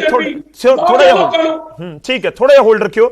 ਮੈਂ ਕਮਲਜੀਤ ਜੀ ਤੁਹਾਡੇ ਤੋਂ ਜਵਾਬ ਲੈਣਾ, ਪਰ ਉਸ ਤੋਂ ਪਹਿਲਾਂ ਮੈਂ ਆਮ ਆਦਮੀ ਪਾਰਟੀ ਨੂੰ ਸ਼ਾਮਲ ਕਰਨਾ। ਦਿਨੇਸ਼ ਜੀ ਬਹੁਤ ਦੇਰ ਦੇ ਇੰਤਜ਼ਾਰ ਕਰ ਰਹੇ ਨੇ। ਦਿਨੇਸ਼ ਚੱਡਾ ਜੀ ਤੁਸੀਂ ਵੈਲਕਮ ਕਰਦੇ ਹੋ ਸੀਐਮ ਵੱਲੋਂ ਪੀਐਮ ਨੂੰ ਲਿਖੀ ਗਈ ਚਿੱਠੀ ਦਾ, ਉਸ ਕਦਮ ਦਾ ਜਿਸ ਦੇ ਜ਼ਰੀਏ ਕਰਜ਼ ਮਾਫੀ, ਪੂਰਨ ਕਰਜ਼ ਮਾਫੀ ਦਾ ਜ਼ਿਕਰ ਕਰ ਰਹੇ ਨੇ ਸੀਐਮ ਕਿ ਆਓ ਆਪਾਂ ਮਿਲ ਕੇ ਇਸ ਕਰਜ਼ੇ ਵਾਲੇ ਪੂਰੇ ਜਿਹੜਾ ਉਹਦੇ ਉੱਪਰ ਲੀਕ ਮਾਰਨ ਵਾਲਾ ਕੰਮ ਕਰੀਏ। ਦੇਖੋ, ਪੰਜਾਬ ਦੀ ਕਿਸਾਨੀ ਦੀ ਹਾਲਤ ਬਹੁਤ ਮਾੜੀ ਹੈ। ਹਰ ਸਾਲ ਹਜ਼ਾਰਾਂ ਕਿਸਾਨ ਜਿਹੜੇ ਉਹ ਸੁਸਾਈਡ ਕਰਦੇ ਨੇ, ਮਾੜੇ ਵਿੱਤੀ ਆਪਣੇ ਹਾਲਾਤਾਂ ਕਰਕੇ, ਜਿਹੜੇ ਕਿਸਾਨੀ ਦੇ ਵਿੱਚ ਉਹਨਾਂ ਦਾ ਨੁਕਸਾਨ ਹੁੰਦਾ ਉਹਦੇ ਕਰਕੇ। ਪੱਤਰ ਲਿਖਣ 'ਚ ਕੋਈ ਹਰਜ ਨਹੀਂ ਹੈ, ਚਾਹੇ ਸੂਬਾ ਸਰਕਾਰ ਹੈ ਚਾਹੇ ਕੇਂਦਰ ਸਰਕਾਰ ਹੈ, ਉਹਨਾਂ ਨੂੰ ਕਿਸਾਨਾਂ ਬਾਰੇ ਸੋਚਣਾ ਚਾਹੀਦਾ। ਇਸ ਤੋਂ ਜ਼ਿਆਦਾ ਬੱਤਰ ਹਾਲਤ ਕਿਸਾਨਾਂ ਦੀ ਨਹੀਂ ਹੋਣੀ ਚਾਹੀਦੀ। ਪਰ ਜਿਹੜਾ ਹੁਣ ਇਹ ਪੱਤਰ ਇਹਨਾਂ ਨੇ ਇਸ ਵੇਲੇ ਲਿਖਿਆ, ਸਵਾਲ ਇਹ ਹੈ ਕਿ ਕੀ ਇਸ ਵੇਲੇ ਇਹਨਾਂ ਦਾ ਇਹ ਪੱਤਰ ਲਿਖਣਾ ਬਣਦਾ ਸੀਗਾ? ਕਿ ਇਸ ਵੇਲੇ ਪੱਤਰ ਲਿਖ ਕੇ ਕਿਸਾਨਾਂ ਦਾ ਹੱਲ ਹੁੰਦਾ ਹੈ? ਕਿਉਂਕਿ ਪੰਜਾਬ ਦੇ ਵਿੱਚ ਬੀਜੇਪੀ ਦੀ ਖੁਦ ਦੀ, ਅਕਾਲੀ ਬੀਜੇਪੀ ਦੀ ਖੁਦ ਦੀ ਸਰਕਾਰ ਰਹੀ ਹੈ, ਔਰ ਉਹਨਾਂ ਦੀ ਖੁਦ ਦੀ ਸਰਕਾਰ ਦੇ ਵਿੱਚ ਵੀ ਜਿਹੜੇ ਰਿਕਾਰਡ ਸੁਸਾਈਡ ਹੋਏ ਨੇ, ਉਹਨਾਂ ਨੇ ਤਾਂ ਉਸ ਵੇਲੇ ਵੀ ਕਿਸਾਨਾਂ ਦਾ ਕਰਜ਼ ਮਾਫ ਨਹੀਂ ਕੀਤਾ, ਤੇ ਉਹਨਾਂ ਨੇ ਉਸ ਵੇਲੇ ਵੀ ਕਿਸਾਨਾਂ ਦਾ ਕਰਜ਼ ਮਾਫ ਕਰਨ ਦੀ ਬਜਾਏ ਬੀਜੇਪੀ ਨੇ ਕਾਰਪੋਰੇਟਸ ਦਾ, ਵੱਡੇ ਇੰਡਸਟਰੀਲਿਸਟਾਂ ਦਾ ਕਰਜ਼ ਮਾਫ ਕੀਤਾ, ਪਰ ਕਿਸਾਨਾਂ ਦਾ ਨਹੀਂ ਕੀਤਾ। ਕਿਸਾਨਾਂ ਨੂੰ ਇਹ ਸੁਸਾਈਡ ਵਾਲੇ ਗੇੜ ਚੋਂ ਨਹੀਂ ਕੱਢਿਆ। ਕਿਸਾਨਾਂ ਨੂੰ, ਕਿਸਾਨ ਫਾਹਾ ਲੈ ਰਹੇ ਨੇ, ਇਸ ਚੀਜ਼ ਦਾ ਹੱਲ ਉਹਨਾਂ ਨੇ ਨਹੀਂ ਕੱਢਿਆ। ਇਸੇ ਕਰਕੇ ਕਾਂਗਰਸ ਪਾਰਟੀ ਨੇ ਆਪਣੇ ਪਿੰਡ ਜਾ ਕੇ ਕਾਊਂਟਰ ਲਾ ਕੇ ਕਰਜ਼ਾ ਕੁਰਕੀ ਖਤਮ ਦੇ ਫਾਰਮ ਭਰਾਏ ਸੀਗੇ ਕਿ ਅਸੀਂ ਕਰਜ਼ਾ ਮਾਫ ਕਰਾਂਗੇ। ਪਰ ਇਹਨਾਂ ਦਾ ਹੁਣ ਜਦੋਂ ਸਾਰਾ ਕਾਰਜਕਾਲ ਲੰਘ ਗਿਆ, ਹੁਣ ਚੋਣ ਜਾਬਤਾ ਲੱਗਣ ਤੇ ਆ ਗਿਆ, ਹੁਣ ਕਿਸਾਨਾਂ ਦੇ ਨਾਲ ਆਪਣਾ ਵਾਅਦਾ ਨਿਭਾਉਣ ਦੀ ਬਜਾਏ ਜਿਹੜਾ ਦਿਨੇਸ਼ ਜੀ ਇੱਕ ਕਹਾਵਤ ਨਹੀਂ, ਜਦੋਂ ਜਾਗੇ ਤਵੀ ਸਵੇਰਾ, ਉਹ ਚਿੱਠੀ ਤੁਹਾਨੂੰ ਨਹੀਂ ਲੱਗਦਾ ਕਿ ਚਲੋ ਦੇਰ ਆਏ ਦੁਰਸਤ ਆਏ, ਜਦੋਂ ਜਾਗੇ ਤਵੀ ਸਵੇਰਾ? ਗੌਰਵ ਜੀ ਗੱਲ ਪੂਰੀ ਹੋ ਲੈਣ ਦਿਓ, ਸਵੇਰਾ ਤਾਂ ਮੰਨੀ ਨਾ ਜੇ ਕਰਜ਼ਾ ਮਾਫ ਹੋ ਗਿਆ ਹੋਵੇ। ਇਹਨਾਂ ਦੇ ਪੱਤਰ ਲਿਖਣ ਨਾਲ ਕਰਜ਼ਾ ਮਾਫ ਥੋੜੀ ਹੋ ਗਿਆ। ਸਾਡੇ ਵੱਲ ਦੀ ਪੱਤਰ ਚਾਹੇ ਰੋਜ਼ ਲਿਖਣ, ਚਾਹੇ ਰੋਜ਼ ਦੇ 2-2 ਪੱਤਰ ਲਿਖ ਦੇਣ, ਚਾਹੇ 10 ਪੱਤਰ ਲਿਖ ਦੇਣ, ਪਰ ਜਿਹੜਾ ਵਾਅਦਾ ਕੀਤਾ ਸੀ ਉਹ ਵਾਅਦਾ ਜ਼ਰੂਰ ਪੂਰਾ ਕਰਨ। ਪੱਤਰ ਲਿਖਣ ਦੇ ਨਾਲ ਇਹ ਭਾਰ ਮੁਕਤ ਨਹੀਂ ਹੋ ਜਾਂਦੇ। ਇਹਨਾਂ ਨੂੰ ਜਿਹੜਾ ਵਾਅਦਾ ਕੀਤਾ ਉਹ ਵਾਅਦਾ ਨਿਭਾਉਣਾ ਚਾਹੀਦਾ। ਸਿਰਫ ਪੱਤਰ ਲਿਖਣ ਦੇ ਨਾਲੇ ਵਿਹਲੇ ਨਹੀਂ ਹੋ ਜਾਂਦੇ। ਜੇ ਪੱਤਰ ਲਿਖਾ ਕੇ ਹੀ ਹੱਲ ਹੋਣਾ ਸੀਗਾ ਤਾਂ ਜਦੋਂ ਪਿੰਡ ਜਾ ਕੇ ਫਾਰਮ ਭਰਾਉਂਦੇ ਸੀਗੇ, ਉਦੋਂ ਪਿੰਡ ਜਾ ਕੇ ਕਿਸਾਨਾਂ ਕੋਲੇ ਪੱਤਰ ਲਿਖਾਉਂਦੇ, ਫਿਰ ਆਪ ਫਾਰਮ ਭਰਾ ਕੇ ਕਿਉਂ ਰੱਖੇ ਸੀਗੇ? ਆਪ ਫਾਰਮ ਭਰਾ ਕੇ ਜਿਹੜਾ ਵਾਅਦਾ ਕਿਉਂ ਕੀਤਾ ਸੀਗਾ? ਇਹ ਤਾਂ ਹੁਣ ਕੰਮ ਸੌਖਾ ਹੀ ਹੋ ਗਿਆ ਕਿ ਪਹਿਲਾਂ ਬੀਜੇਪੀ ਨੇ ਕਹਿਤਾ 15-15 ਲੱਖ ਦਾ ਵਾਅਦਾ ਕਰਕੇ, ਕਹਿੰਦੇ ਜੀ ਉਹ ਤਾਂ ਚੁਣਾਵੀ ਜੁਮਲਾ ਸੀਗਾ।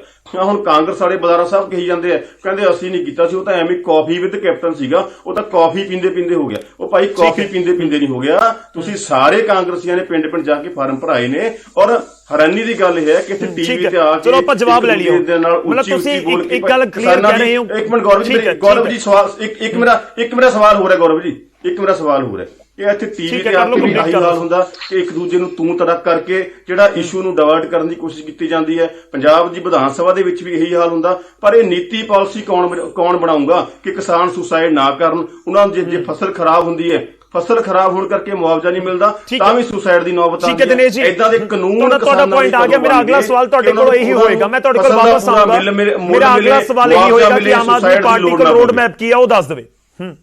ਠੀਕ ਹੈ ਸਰ, ਮੇਰਾ ਅਗਲਾ ਸਵਾਲ ਤੁਹਾਡੇ ਤੋਂ ਇਹੀ ਹੋਏਗਾ ਕਿ ਰੋਡ ਮੈਪ ਦੱਸ ਦਿਓ, ਤੁਹਾਡੇ ਕੋਲ ਕੀ ਰੋਡ ਮੈਪ ਹੈ ਕਿ ਕਿਸਾਨ ਖੁਦਕੁਸ਼ੀਆਂ ਨਾ ਕਰਨ, ਕਿਸਾਨਾਂ ਦਾ ਕਰਜ਼ਾ ਮਾਫ ਹੋ ਜਾਵੇ, ਉਹਨਾਂ ਦੀਆਂ ਫਸਲਾਂ ਦਾ ਪੂਰਾ ਮੁੱਲ ਮਿਲੇ, ਤੇ ਆਮ ਆਦਮੀ ਪਾਰਟੀ ਕੋਲ ਕੀ ਰੋਡ ਮੈਪ ਹੈ। ਮੈਂ ਤੁਹਾਡੇ ਕੋਲ ਵਾਪਸ ਆ ਕੇ ਪੁੱਛਾਂਗਾ, ਪਰ ਕਮਲਜੀਤ ਬਰਾੜ ਜੀ ਵਾਪਸ ਮੁੜ ਕੇ ਸੂਈ ਤੁਹਾਡੇ ਉੱਤੇ ਆਂਦੀ ਹੈ। ਦੇਖੋ ਚਰਨਜੀਤ ਬਰਾੜ ਜੀ ਤਾਂ ਉਸ ਵੇਲੇ ਤੋਂ ਹੀ ਪੋਸਟਰ ਕੁਝ ਦਿਖਾ ਰਹੇ ਨੇ, ਕੁਝ ਤਸਵੀਰਾਂ ਦਿਖਾ ਰਹੇ ਨੇ ਜੋ 2017 ਦੀਆਂ ਤਸਵੀਰਾਂ ਉਹ ਦੱਸ ਰਹੇ ਨੇ। ਕਮਲਜੀਤ ਜੀ ਨਹੀਂ ਗੌਰਵ, ਕੋਈ ਅਨਨੈਸੈਸਰੀ ਨਹੀਂ ਲਗਾਣਗੇ, ਪੂਰੀ ਡਿਬੇਟ ਨੂੰ ਡਿਰੇਲ ਕਰ ਦਿੰਦੇ ਨੇ। ਅਗਰ ਉਹਨਾਂ ਕੋਲ ਕੋਈ ਕੰਮ ਦੀ ਚੀਜ਼ ਹੈਗੀ ਹੈ ਕਹਿਣ ਵਾਸਤੇ ਤੇ ਕਹਿ ਦੇ, ਨਹੀਂ ਤਾਂ ਚੁੱਪ ਰਹਿਣ। ਠੀਕ ਹੈ ਸਰ, ਕੋਈ ਗੱਲ ਨਹੀਂ, ਮਿਲਦਾ ਤਾਂ ਉਹਨਾਂ ਤੋਂ ਵਾਪਸ ਤੁਹਾਨੂੰ ਕੋਈ ਅਧਿਕਾਰ ਨਹੀਂ ਵਿੱਚ ਬੋਲਣ ਦਾ, ਤੁਸੀਂ ਐਂਕਰ ਨਹੀਂ ਹੈਗੇ ਨਾ, ਤੁਸੀਂ ਚੈਨਲ ਦੇ ਮਾਲਕ। ਕਮਲਜੀਤ ਸੁਣਨਾ ਸਿੱਖੋ, ਠੀਕ, ਤੁਹਾਡੀ ਗੱਲ 'ਚ ਨਹੀਂ ਕੋਈ ਬੋਲਦਾ, ਸੁਣਿਆ ਕਰੋ। ਪਹਿਲੀ ਗੱਲ ਨਹੀਂ, ਗਲਤ ਤਾਂ ਸਾਨੂੰ ਪਤਾ ਕੌਣ ਕਰਦਾ। ਗਲਤ 800 ਕਿਸਾਨ ਜਿਨ੍ਹਾਂ ਪਿੱਛੇ ਸ਼ਹੀਦ ਹੋਇਆ, ਗਲਤ ਉਹਨਾਂ ਨੇ ਕੀਤਾ। ਜਿਹੜੇ ਹਜੇ ਬਾਰਡਰਾਂ ਤੇ ਬੈਠੇ, ਗਲਤ ਉਹਨਾਂ ਨੇ ਕੀਤਾ। ਗਲਤ ਉਹਨੇ ਕੀਤਾ ਜਿਹਨੇ 15 ਲੱਖ ਕਿਹਾ ਸੀ ਖਾਤਿਆਂ ਜਾਊ। ਠੀਕ ਆ, ਵਾਪਸ ਆਈਏ ਪੁਆਇੰਟ ਤੇ, ਵਾਪਸ ਆਈਏ। ਠੀਕ ਹੈ, ਪੁਆਇੰਟ ਤੇ ਵਾਪਸ ਆਈਏ। ਗਲਤ ਉਹ ਕਰਦਾ ਜਿਹਦੇ ਮੰਤਰੀ ਸਾਡੇ ਕਿਸਾਨਾਂ ਨੂੰ ਜੀਪਾਂ ਗੱਡੀਆਂ ਥੱਲੇ ਦੇ ਕੇ ਮਾਰਦੇ ਆ, ਦਰੜਦੇ ਆ। ਗਲਤ ਉਹ ਕਰਦਾ ਹੈ, ਉਹ ਗਲਤ ਨੂੰ ਗਲਤ ਕਹਿਣਾ ਸਿੱਖੋ। ਠੀਕ ਹੈ ਕਮਲ ਜੀ, ਵਾਪਸ ਪੁਆਇੰਟ ਤੇ, ਆਪਣੇ ਕੋਲ ਟਾਈਮ ਬਹੁਤ ਪੂਰਾ ਹੁੰਦਾ। ਮੈਂ ਅਕਾਲੀ ਦਲ ਦੇ ਬੁਲਾਰੇ ਨੂੰ ਕਹਿਣਾ ਵੀ ਜਦੋਂ ਤੁਹਾਨੂੰ ਬਿੱਲਾਂ ਦੀ ਗੱਲ ਕਰਦੇ ਆ, ਬਿੱਲਾਂ ਦੀਆਂ ਪ੍ਰਾਪਤੀਆਂ ਦੀ ਗੱਲ ਕਰਦੇ, ਉਦੋਂ ਪਾਸੇ ਨਾਲ ਜਾਇਆ ਕਰੋਗੇ। ਉਹਦੇ ਬਾਰੇ ਜ਼ਰੂਰ ਚਾਨਣਾ ਪਾ ਦਿਓ ਜਦੋਂ ਤੁਹਾਡੀ ਵਾਰੀ ਆਈ ਕਿ ਬਿੱਲਾਂ ਦੀਆਂ ਪਹਿਲਾਂ ਪ੍ਰਾਪਤੀਆਂ ਗਣਾਈਆਂ, ਹਿੱਕ ਤੇ ਗੋਡਾ ਰੱਖਿਆ। ਅਸਤੀਫੇ ਦੀ ਗੱਲ ਨਾ ਕਿਹਾ ਕਰੋ। ਅਸਤੀਫਾ ਤੁਹਾਡੀ ਹਿੱਕ ਤੇ ਗੋਡਾ ਰੱਖ ਕੇ ਦਵਾਇਆ ਕਿਸਾਨਾਂ ਨੇ। ਆਮ ਆਦਮੀ ਪਾਰਟੀ ਦੇ ਬੁਲਾਰੇ ਕਮਲ ਜੀ ਫਿਰ ਆਪਾਂ ਮੁੱਦੇ ਤੋਂ ਨਾ ਘੁੰਮ ਜੀ, ਆਪਾਂ ਵਾਪਸ ਆ ਜਾਈਏ ਨਾ ਉਸੇ ਇਸ਼ੂ ਦੇ ਉੱਪਰ। ਆਪਾਂ ਵਾਪਸ ਆ ਜਾਈਏ ਕਰਜ਼ ਮਾਫੀ ਵਾਲੀ ਬਿਮਾਰੀ ਹੈ ਵਿੱਚ ਬੋਲਣ ਦੀ। ਕਰਜ਼ ਮਾਫੀ ਦੇ ਵਾਪਸ 2015 ਦੇ ਵਿੱਚ ਵਾਅਦਿਆਂ ਦੀ ਗੱਲ ਚੱਲਦੀ ਸੀ, ਕਰਜ਼ ਮਾਫੀ ਦੀ ਗੱਲ ਮੈਂ ਕਰਦਾ। 2015 ਦੇ ਵਿੱਚ ਆਮ ਆਦਮੀ ਪਾਰਟੀ ਦਾ ਮੈਨੀਫੈਸਟੋ ਚੱਕ ਲਓ। ਇਹਨਾਂ ਨੇ ਕਿਹਾ ਸੀ ਕਿ ਦਿੱਲੀ ਦੇ ਵਿੱਚ 20 ਨਵੇਂ ਕਾਲਜ ਬਣਾਵਾਂਗੇ, 8 ਲੱਖ ਨਵੀਆਂ ਨੌਕਰੀਆਂ ਦੇਵਾਂਗੇ, ਕਿਸੇ ਨੂੰ ਨਹੀਂ ਮਿਲੀ। ਉਸ ਤੋਂ ਪਹਿਲਾਂ ਇਹਨਾਂ ਨੇ ਗਰੰਟੀਆਂ, ਇਹ ਆ ਕੇ ਪੰਜਾਬ 'ਚ ਗਰੰਟੀਆਂ ਦਿੰਦੇ ਆ। ਇਹਨਾਂ ਦੀ ਗਰੰਟੀ ਕੌਣ ਲਊ? ਕੇਜਰੀਵਾਲ ਦੀ, ਜਿਹੜਾ ਕਹਿੰਦਾ ਮਜੀਠੀਆ ਚੋਰ ਆ, ਤਸਕਰ ਆ, ਡਾਕੂ ਆ, ਲਟੇਰਾ, ਸਾਰਾ ਪੰਜਾਬ ਜਾਣਦਾ। ਹੁਣ ਕਿਸਾਨਾਂ ਦੇ ਕਰਜ਼ੇ ਤੇ ਗੱਲ ਕਰਦੇ ਨੂੰ ਸ਼ਰਮ ਆਉਂਦੀ ਹੈ? ਜਿਹੜਾ ਦਿੱਲੀ ਦੇ ਕਾਲਜਾਂ ਤੇ ਪਹੁੰਚ ਕੇ ਕਿਸਾਨਾਂ ਦੇ ਕਰਜ਼ਿਆਂ ਤੇ ਗੱਲ ਕਰੋ, ਹੁਣ ਸ਼ਰਮ ਕਿਉਂ ਆਉਂਦੀ ਹੈ? ਕਮਲ ਜੀ ਮੈਂ ਮਾਫੀ ਚਾਹੁੰਦਾ, ਪਰ ਡੀਰੇਲ ਹੋਏਗਾ ਨਾ ਮਸਲਾ, ਡੀਰੇਲ ਹੋਏਗਾ। ਸਵਾਲ ਦਾ ਜਵਾਬ ਕੁਐਸਚਨ ਦੇ ਨਾਲ ਕਿਸਾਨਾਂ ਦੇ ਸੁਸਾਇਡ ਦੀ ਸਰ, ਕੁਐਸਚਨ ਦਾ ਜਵਾਬ ਕੁਐਸਚਨ ਨਹੀਂ ਹੋ ਸਕਦਾ ਨਾ, ਕੁਐਸਚਨ ਦਾ ਜਵਾਬ ਆਨਸਰ ਹੀ ਹੋਏਗਾ। ਜਿਹੜੇ ਇਸ਼ੂ ਤੇ ਠੀਕ ਹੈ, ਇੱਕ ਕਰਕੇ ਦਿਨੇਸ਼ ਜੀ ਥੋੜਾ ਜਿਹਾ ਹੋਲਡ ਕਰੋ, ਦਿਨੇਸ਼ ਜੀ, ਜੈਪਾਲ ਜੀ ਥੋੜਾ ਜਿਹਾ ਹੋਲਡ ਕਰੋ, ਥੋੜਾ ਜਿਹਾ ਹੋਲਡ ਕਰੋ। ਕਮਲ ਜੀ ਥੋੜੇ ਘੱਟ ਸ਼ਬਦਾਂ ਦੇ ਵਿੱਚ ਪੁਆਇੰਟ ਤੇ ਆ ਕੇ ਜੇ ਗੱਲ ਕਰ ਸਕਦੇ। ਇਸ਼ੂ ਤੇ ਗੱਲ ਕਰੋ, ਇਸ਼ੂ ਤੇ ਜਵਾਬ ਲਵਾਂਗੇ ਨਾ। ਗੱਲ ਤਾਂ ਕਰ ਲੈਂਦੇ ਯਾਰ, ਵੀਰ ਮੇਰੇ ਨਾਲ ਅਸੀਂ ਤੁਹਾਡੀ ਗੱਲ ਸੁਣੀ ਹੈ ਯਾਰ। ਠੀਕ ਹੈ, ਪਲੀਜ਼ ਕਮਲ ਜੀ ਕੰਪਲੀਟ ਕਰੋ ਤੁਸੀਂ, 20 ਸੈਕਿੰਡਸ ਕੰਪਲੀਟ। ਗੱਲ ਕਹੀ ਸੀ ਕਿ ਗਰੰਟੀਆਂ ਦੇਣ ਵਾਲੇ ਕੇਜਰੀਵਾਲ ਨੇ ਇਹ ਗੱਲ ਕਹੀ ਸੀ ਕਿ ਮਜੀਠੀਆ ਚੋਰ ਆ, ਤਸਕਰ ਆ, ਡਾਕੂ। ਪੰਜਾਬ ਦਾ ਬੱਚਾ ਜਾਣਦਾ ਮਜੀਠੀਆ ਤਸਕਰ ਆ, ਚੋਰ ਆ, ਲੁਟੇਰਾ ਹੈ। ਪਰ ਉਹ ਤੋਂ ਮਾਫੀ ਮੰਗਿਆ, ਉਹਦੇ ਹਿੱਕ ਮੂੰਹ ਡਾ ਕੇ ਲੜਦਾ। ਕੌਣ ਜ਼ਿੰਮੇਵਾਰ ਹੈ? ਤੁਸੀਂ 5 ਸਾਲ ਤੋਂ ਮਜੀਠੀਆ ਦਾ ਸੀਗਾ ਤਾਂ ਤੁਹਾਨੂੰ ਸ਼ਰਮ ਆਉਣੀ ਚਾਹੀਦੀ ਹੈ ਕਿ ਤੁਹਾਡੇ 5 ਸਾਲ ਤਕਲੀਫ ਹੋ ਰਹੀ ਹੈ। ਤੁਸੀਂ 5 ਸਾਲ ਮਿਲੀ ਭੁਗਤਾਨ ਦੇ ਚੱਲੇ, ਤੁਸੀਂ ਅੱਜ ਤੱਕ ਕੀ ਕਾਰਵਾਈ ਕੀਤੀ ਹੈ? ਦੱਸ ਦਿਓ ਪੰਜਾਬ ਨੂੰ। ਇੱਕ ਕਰਕੇ ਸਰ, ਇੱਕ ਕਰਕੇ, ਮੁੱਦਾ ਬਹੁਤ ਗੰਭੀਰ ਹੈ, ਆਪਾਂ ਕਿਤੇ ਬਹਿਸ ਦੇ ਵਿੱਚ ਸਾਰਾ ਸਮਾਂ ਕੱਢ ਦੇਣਾ। ਨਹੀਂ ਪਲੀਜ਼ ਦਿਨੇਸ਼ ਜੀ, ਨਹੀਂ ਠੀਕ ਹੈ ਕਮਲ ਜੀ ਥੋੜਾ ਜਿਹਾ ਹੋਲਡ ਕਰੋ, ਫਿਰ ਤੁਸੀਂ ਥੋੜਾ ਜਿਹਾ ਹੋਲਡ ਕਰੋ, ਮੈਂ ਮੁੱਦੇ ਉੱਤੇ ਵਾਪਸ ਆਉਣਾ ਪਲੀਜ਼। ਚਰਨਜੀਤ ਬਰਾੜ ਜੀ, ਕਮਲਜੀਤ ਜੀ ਪਲੀਜ਼ ਥੋੜਾ ਜਿਹਾ ਹੋਲਡ ਕਰੋ। ਮੈਂ ਉਹੀ ਜੈਬਾਂਸ਼ ਜੀ, ਮੈਂ ਤੁਹਾਡੇ ਕੋਲ ਹੀ ਆ ਰਿਹਾ। ਚਲੋ ਮੈਂ ਵਾਪਸ, ਇੱਕ ਸੈਕਿੰਡ ਦਿਨੇਸ਼ ਜੀ, ਇੱਕ ਸੈਕਿੰਡ ਸਰ, ਇੱਕ ਸੈਕਿੰਡ ਜੈਬਾਂਸ਼ ਜੀ, ਮੈਂ ਥੋੜਾ ਜਿਹਾ ਹੋਰ ਅਗਲੇ ਸਟੈਪ ਦੇ ਉੱਤੇ ਜਾਣਾ। ਸਵਾਲ ਇਹ ਹੈ ਕਿ ਨਹੀਂ ਸੋਚਣਾ ਚਾਹੀਦਾ ਸੈਂਟਰ ਨੂੰ, ਸਟੇਟ ਨੂੰ, ਸਭ ਨੂੰ ਆਪਸ ਦੇ ਵਿੱਚ ਮਿਲ ਬੈਠ ਕੇ ਇਸ ਮੁੱਦੇ ਨੂੰ ਹੱਲ ਕਰਨ ਦੀ? ਮੈਂ ਕਰਜ਼ ਮਾਫੀ ਦਾ ਜ਼ਿਕਰ ਕਰ ਰਿਹਾ ਕਿ ਆਖਿਰ ਇਸ ਦੇ ਉੱਤੇ ਜੇ ਚਰਚਾ ਸ਼ੁਰੂ ਹੋਈ ਹੈ ਤਾਂ ਫਿਰ ਇਸ ਦੀ ਟਾਈਮਿੰਗ ਦੇ ਉੱਤੇ ਸਿਆਸਤ ਦੇ ਨਾਲ ਜੋੜ ਕੇ ਆਪਾਂ ਕਿਉਂ ਦੇਖ ਰਹੇ ਹਾਂ? ਇਸ ਤਰ੍ਹਾਂ ਦੇਖੋ ਨਾ ਕਿ ਕਿਸਾਨਾਂ ਦਾ ਭਲਾ ਕਿਵੇਂ ਹੋ ਸਕਦਾ ਹੈ, ਉਹ ਕੋਈ ਵੀ ਪਾਰਟੀ ਹੋਵੇ, ਕੋਈ ਵੀ ਸਰਕਾਰ ਹੋਵੇ। ਤੁਹਾਡੀ ਗੱਲ ਦੇ ਨਾਲ ਬਿਲਕੁਲ ਸਹਿਮਤ ਹਾਂ। ਐਸੀਆਂ ਚੀਜ਼ਾਂ ਦੇ ਬਾਰੇ ਗੱਲ ਕਰਨੀ ਚਾਹੀਦੀ ਹੈ। ਹੋਰ ਵੀ ਬਹੁਤ ਚੀਜ਼ਾਂ ਨੇ ਜਿਹਦੇ ਬਾਰੇ ਗੱਲ ਕਰਨੀ ਚਾਹੀਦੀ ਹੈ। ਮੈਂ ਤੇ ਇਹ ਸਮਝਦਾ ਕਿ ਜਦੋਂ ਇਹ ਕਿਸਾਨੀ ਖੇਤੀ ਕਾਨੂੰਨ ਆਏ ਸੀਗੇ ਤੇ ਇਹਨਾਂ ਨੂੰ ਪੂਰਾ ਸਮਰਥਨ ਦਿੱਤਾ ਸੀਗਾ ਸਾਰੀ ਸਟੇਟ ਗਵਰਨਮੈਂਟ ਨੇ, ਸਪੈਸ਼ਲੀ ਕਾਂਗਰਸ ਨੇ ਤੇ ਕੈਪਟਨ ਸਾਹਿਬ ਨੇ, ਜਾਓ ਜਾ ਕੇ ਸਿੰਘੂ ਬਾਰਡਰ ਤੇ ਬਹਿ ਜਾਓ। ਤੇ ਇੱਕ ਅੱਛੀ ਸਰਕਾਰ ਐਸੀ ਹੁੰਦੀ ਹੈ ਜੋ ਅਗਰ ਕਿਸੇ ਇੱਕ ਚੀਜ਼ ਦਾ ਵਿਰੋਧ ਕਰਦੀ ਹੈ ਤਾਂ ਉਹਦਾ ਆਲਟਰਨੇਟਿਵ ਤੇ ਢੂੰਡ ਕੇ ਰੱਖਦੀ ਹੈ। ਸੋ ਹੁਣ ਜਦੋਂ ਖੇਤੀ ਕਾਨੂੰਨ ਰਿਪੀਲ ਹੋ ਗਏ ਨੇ ਤੇ ਕਾਂਗਰਸ ਨੂੰ ਜਲਦੀ ਤੋਂ ਜਲਦੀ 2 ਦਿਨਾਂ ਦੇ ਵਿੱਚ ਦੱਸ ਦੇਣਾ ਚਾਹੀਦਾ ਹੈ ਕਿ ਇਹਨਾਂ ਨੇ ਕਿਹੜਾ ਆਲਟਰਨੇਟਿਵ ਸੋਚਿਆ ਸੀਗਾ ਖੇਤੀ ਕਾਨੂੰਨ ਦੇ ਵਾਸਤੇ। ਉਹਦੇ ਵਿੱਚ ਇਹਨਾਂ ਨੇ ਇੱਕ ਪੁਆਇੰਟ ਦਿੱਤਾ ਹੈ ਕਿ ਸਾਰਾ ਦੇ ਸਾਰਾ ਕਰਜ਼ੇ ਦੀ ਜਿਹੜੇ ਇਹਨਾਂ ਨੇ ਦਿੱਤੀ ਸੀਗੀ, ਪ੍ਰੋਮਿਸ ਦਿੱਤਾ ਸੀਗਾ, ਉਹ ਸੈਂਟਰ ਦੇ ਵੱਲ ਪਾ ਦਿਓ। ਸੋ ਇਹ ਇਹਨਾਂ ਦਾ ਪਹਿਲਾ ਪੁਆਇੰਟ ਹੈ। ਅਗਰ ਹੋਰ ਵੀ ਇਹਨਾਂ ਕੋਲ ਕੋਈ ਪੁਆਇੰਟ ਹੈਗੇ ਨੇ, ਇਹਨਾਂ ਨੇ ਐਗਰੀਕਲਚਰ ਯੂਨੀਵਰਸਿਟੀ ਤੋਂ ਕੋਈ ਰਿਸਰਚ ਕਰਾਈ ਹੈ ਤੇ ਇਹਨਾਂ ਨੂੰ ਦੱਸਣਾ ਚਾਹੀਦਾ ਹੈ ਕਿ ਖੇਤੀ ਕਾਨੂੰਨ ਰਿਪੀਲ ਕਰਨ ਦੇ ਬਾਅਦ ਇਹਨਾਂ ਨੇ ਐਗਰੀਕਲਚਰ ਇਹਨਾਂ ਦਾ ਸਬਜੈਕਟ ਹੈ, ਉਹਦੇ ਵਾਸਤੇ ਕਿਹੜੀ ਪਾਲਿਸੀ ਦੇ ਵਾਸਤੇ ਤਿਆਰੀ ਕੀਤੀ ਹੋਈ ਹੈ, ਉਹਦੇ ਬਾਰੇ ਘੱਟ ਤੋਂ ਘੱਟ ਹੁਣ ਖੁਲਾਸਾ ਕਰ ਦੇਣ। ਕਰ ਤੇ ਕੁਝ ਸਕਦੇ ਨਹੀਂ, ਪਰ ਚਲੋ ਇੰਟੈਲੈਕਚੁਅਲੀ ਸਾਨੂੰ ਕੋਈ ਨਾ ਕੋਈ ਬੈਨੀਫਿਟ ਮਿਲ ਜਾਏਗਾ ਕਿ ਕੀ ਕਰਨਾ ਅੱਗੇ। ਤੇ as for as your question is concerned, definitely ਕੋਈ ਵੀ ਗੱਲ ਜਿਹੜੀ ਕਿਸਾਨਾਂ ਦੇ ਵਾਸਤੇ ਹਿੱਤ ਦੇ ਵਿੱਚ ਹੈ, ਉਹ ਸਟੇਟ ਨੂੰ ਸੈਂਟਰ ਦੇ ਨਾਲ ਗੱਲ ਕਰਨੀ ਚਾਹੀਦੀ ਹੈ। ਜਿਹੜਾ ਇਹ ਲੋਨ ਵੇਵਰ ਹੈ, ਇਹ ਸਟੇਟ ਸਬਜੈਕਟ ਹੈ, ਐਗਰੀਕਲਚਰ ਕਾਨੂੰਨ ਅੰਡਰ ਦਾ ਸਟੇਟ। ਅਗਰ ਕੋਈ ਸਟੇਟ ਸਾਡੇ ਨਾਲ ਗੱਲ ਕਰਨ ਦੀ ਕੋਸ਼ਿਸ਼ ਕਰੇਗੀ ਤੇ ਅਸੀਂ ਉਸ ਗੱਲ ਨੂੰ ਬੜੀ ਗੰਭੀਰਤਾ ਦੇ ਨਾਲ ਲਵਾਂਗੇ, ਉਹਨਾਂ ਦੀ ਮਦਦ ਕਰਨ ਦੀ ਕੋਸ਼ਿਸ਼ ਕਰਾਂਗੇ। ਉਮੀਦ ਹੈ ਸਰ, ਟਾਈਮ ਨਹੀਂ ਇਹਨਾਂ ਦੇ ਬਿਲਕੁਲ ਬਿਲਕੁਲ ਸਰ, ਉਮੀਦ ਹੈ ਚਿੱਠੀ ਪਹੁੰਚੀ ਹੈ, ਉਸ ਦੇ ਉੱਤੇ ਰਿਵਰਟ ਜ਼ਰੂਰ ਆਏਗਾ, ਉਸ ਦੇ ਉੱਤੇ ਚਰਚਾ ਜ਼ਰੂਰ ਹੋਏਗੀ। ਕਮਲ ਜੀ ਇੱਕ ਛੋਟਾ ਜਿਹਾ ਰਿਐਕਸ਼ਨ ਦਿਓ ਸਰ ਪਲੀਜ਼, ਉਸ ਤੋਂ ਬਾਅਦ ਮੈਂ ਅੱਗੇ ਵਧਣਾ। ਪੁਆਇੰਟ ਦੇ ਉੱਤੇ ਰਹੋ ਤਾਂ ਥੋੜਾ ਜਿਹਾ ਜ਼ਿਆਦਾ ਵਧੀਆ ਹੋਏਗਾ, ਸਮਾਂ ਪੂਰਾ ਹੈ। ਹੁਣ ਪੁਆਇੰਟ ਇਹ ਹੈ ਕਿ ਤੁਸੀਂ ਚਿੱਠੀ ਤਾਂ ਲਿਖ ਦਿੱਤੀ ਹੈ ਕਿ ਇਸ ਨੂੰ ਲੈ ਕੇ ਅੱਗੇ ਫੋਲੋ ਵੀ ਕੀਤਾ ਜਾਏਗਾ, ਫੋਲੋ ਅਪ ਵੀ ਇਸ ਦਾ ਲਿਆ ਜਾਏਗਾ। ਤੇ ਪੁਆਇੰਟ ਨੰਬਰ 2 ਕਿ ਇਸ ਚਿੱਠੀ ਦੇ ਜ਼ਰੀਏ ਪੰਜਾਬ ਸਰਕਾਰ ਨੇ ਸਪਸ਼ਟ ਕਰ ਦਿੱਤਾ ਹੈ ਕਿ ਅਸੀਂ ਕਰਜ਼ ਮਾਫੀ, ਪੂਰਨ ਕਰਜ਼ ਮਾਫੀ ਕਰਨ ਦੇ ਵਿੱਚ ਸਮਰੱਥ ਨਹੀਂ ਹਾਂ। ਇਸ ਚਿੱਠੀ ਦਾ ਮਤਲਬ ਇਹ ਵੀ ਸਮਝਿਆ ਜਾਵੇ। ਦੇਖੋ ਗੌਰਵ ਜੀ, ਜਦੋਂ ਲੰਬਾ ਸਮਾਂ ਸਾਡੇ ਵਿੱਤ ਮੰਤਰੀ ਜਾਂ ਸਾਡੇ ਮੁੱਖ ਮੰਤਰੀ ਸਾਹਿਬ ਜਾ ਕੇ ਆਪਦੀ ਸਟੇਟ ਦਾ ਹਿੱਸਾ ਜੀਐਸਟੀ ਦਾ ਮੰਗਦੇ ਆ, ਉਦੋਂ ਕਿਉਂ ਨਹੀਂ ਮੁੱਦਾ ਬਣਦਾ ਕਿ ਸੂਬੇ ਨੂੰ ਜੀਐਸਟੀ ਮਿਲਣੀ ਚਾਹੀਦੀ ਹੈ, ਸੂਬੇ ਦਾ ਅਧਿਕਾਰ ਹੈ? ਉਦੋਂ ਕਿਉਂ ਨਹੀਂ ਮੁੱਦਾ ਬਣਦਾ? ਇਹ ਕਹੀ ਜਾਂਦੇ ਆ ਤੁਸੀਂ ਕਿਸਾਨਾਂ ਦਾ ਸਾਥ ਦਿੱਤਾ। ਅਸੀਂ ਖੁਦ ਕਿਸਾਨ ਆ, ਅਸੀਂ ਬਹੁਤ ਛੋਟੇ ਕਿਸਾਨ ਆ, ਬਹੁਤ ਨਾਰਮਲ ਕਿਸਾਨ ਆ, ਅਸੀਂ ਵੀ ਛੋਟੀ ਖੇਤੀ ਕਰਨ ਵਾਲੇ ਕਿਸਾਨ ਆ, ਘੱਟ ਜ਼ਮੀਨ ਵਾਲੇ ਕਿਸਾਨ ਆ। ਅਸੀਂ ਕਿਸਾਨਾਂ ਦਾ ਸਾਥ ਦਿੱਤਾ, ਸਾਡਾ ਫਰਜ਼ ਬਣਦਾ। ਤੁਸੀਂ ਨਹੀਂ ਦਿੱਤਾ, ਤੁਹਾਡੀ ਆਪ ਦੀ ਪ੍ਰਵਿਰਤੀ ਆ, ਭਾਜਪਾ ਦੀ ਆਪ ਦੀ ਪ੍ਰਵਿਰਤੀ ਆ। ਭਾਜਪਾ ਨਹੀਂ ਕਰਨਾ ਚਾਹੁੰਦੀ ਕਿਸਾਨਾਂ ਦੀ ਹਮਾਇਤ। ਹੁਣ ਤੁਸੀਂ ਸਾਨੂੰ ਕਹਿੰਦੇ ਹੋ ਕਿਸਾਨਾਂ ਨੂੰ ਵਾਪਸ ਬੁਲਾਓ। ਕਿਸਾਨ ਆਗੂ ਬੜੇ ਸਿਆਣੇ ਸਮਝਦਾਰ ਨੇ, ਤੁਹਾਡੇ ਮੰਤਰੀ ਉਹਨਾਂ ਨੇ ਮੀਟਿੰਗਾਂ ਚੋਂ ਭਜਾਏ ਆ ਯੈਸ ਨੋ ਦੇ ਮਾਮਲੇ ਦੇ ਵਿੱਚ। ਤੁਹਾਨੂੰ ਉਹਨਾਂ ਨੇ ਬਿੱਲਾਂ ਦਾ ਦੱਸਿਆ ਇੱਕ ਅੰਕੜਾ ਕੱਢ ਕੇ, ਤੁਹਾਡੇ ਮੰਤਰੀ ਟੇਢੇ ਹੋ ਕੇ ਮੁੜੇ ਉੱਥੋਂ। ਚਲੋ ਆਪਾਂ ਠੀਕ ਹੈ, ਮੈਂ ਅਗਲੇ ਪੁਆਇੰਟ ਦੇ ਉੱਤੇ ਆਵਾਂ। ਮੈਂ ਰੁਕ ਕਰਦਾ ਚਰਨਜੀਤ ਬਰਾੜ ਜੀ ਦਾ। ਇੱਕ ਸੈਕਿੰਡ ਸਰ, ਮੈਂ ਚਰਨਜੀਤ ਬਰਾੜ ਜੀ ਦਾ ਰੁਕ ਕਰਦਾ। ਬਰਾੜ ਸਾਹਿਬ ਦੇਖੋ, ਪ੍ਰੈਕਟੀਕਲੀ ਜੇ ਦੇਖਿਆ ਜਾਵੇ, ਮੈਂ ਸ਼ੁਰੂਆਤ ਦੇ ਵਿੱਚ ਕਿਹਾ ਸੀ ਕਿ 1.5 ਲੱਖ ਦਾ ਬਜਟ ਹੈ, 1.5 ਲੱਖ ਕਰੋੜ ਦੇ ਕਰੀਬ ਪੰਜਾਬ ਦਾ 1 ਲੱਖ ਕਰੋੜ ਕਰਜ਼ਾ ਹੈ, ਤਾਂ ਪ੍ਰੈਕਟੀਕਲ ਪੋਸੀਬਲ ਤਾਂ ਨਜ਼ਰ ਨਹੀਂ ਆਉਂਦਾ। ਤੇ ਇੱਕ ਵਿਚਾਲੇ ਦਾ ਰਾਹ ਇਹ ਜ਼ਰੂਰ ਨਜ਼ਰ ਆਉਂਦਾ ਕਿ ਜੇ ਸੈਂਟਰ ਕੋਈ ਮਦਦ ਕਰ ਦੇਵੇ ਤਾਂ ਕਿਸਾਨਾਂ ਤੱਕ ਰਾਹਤ ਪਹੁੰਚ ਸਕਦੀ ਹੈ। ਤੁਹਾਨੂੰ ਨਹੀਂ ਲੱਗਦਾ ਕਿ ਇਹ ਬਿਲਕੁਲ ਬੈਸਟ ਵੇ ਚੁਣਿਆ ਗਿਆ ਹੈ ਪੰਜਾਬ ਸਰਕਾਰ ਦੇ ਵੱਲੋਂ? ਗੌਰਵ ਜੀ, ਮੈਨੂੰ ਐਂ ਲੱਗਦਾ ਜਿਵੇਂ ਕਿਤੇ ਮਤਲਬ ਤੁਸੀਂ ਵੀ ਗਵਰਨਮੈਂਟ ਵੱਲੋਂ ਇੱਕ ਵਕਾਲਤ ਕਰ ਰਹੇ ਹੁੰਦੇ ਹੋ, ਸੈਂਟਰ ਦੇ ਲੈ ਲੈਣ, ਸਾਨੂੰ ਕੀ ਇਤਰਾਜ਼ ਹੈ, ਜਿੰਨਾ ਮਰਜ਼ੀ ਸੈਂਟਰ ਤੋਂ ਲੈ ਕੇ ਦੇ ਦੇਣ। ਪਰ ਜਿਹੜਾ ਇਹ ਕਹਿੰਦੇ ਆ ਨਾ ਕਮਲਜੀਤ ਬਰਾੜ ਕਿ ਨਹੀਂ ਜੀ ਅਸੀਂ ਤਾਂ ਕੀਤਾ ਨਹੀਂ ਸੀ, ਮੈਨੀਫੈਸਟੋ 'ਚ ਨਹੀਂ ਸੀ। ਜਨਾਬ ਜਿਹੜੇ 9 ਨੁਕਤੇ ਜਿਹੜਾ ਤੁਹਾਡਾ 2 ਨੰਬਰ ਪੇਜ ਤੇ ਹੈ ਨਾ, ਇਸ ਤੋਂ ਬਾਅਦ 2 ਨੰਬਰ ਪੇਜ ਤੇ ਹੈ ਨਵਾਂ ਨਰੋਆ ਪੰਜਾਬ ਲਈ ਕੈਪਟਨ ਦੇ 9 ਨੁਕਤੇ। ਉਹਦਾ ਚੌਥਾ ਪੁਆਇੰਟ ਹੈਗਾ ਵੇਵਰ ਆਫ ਐਗਰੀਕਲਚਰ ਡੈਟ। ਆ ਪੜ੍ਹ ਕੇ ਸੁਣਾ ਦਿਓ ਜੇ ਇਹਨਾਂ ਨੂੰ ਅੰਗਰੇਜ਼ੀ ਮਾੜੀ ਮੋਟੀ ਆਉਂਦੀ ਨਹੀਂ ਹੋਊਗੀ, ਜਾਂ ਇਹਦਾ ਮਤਲਬ ਸਮਝਾ ਦਿਓ।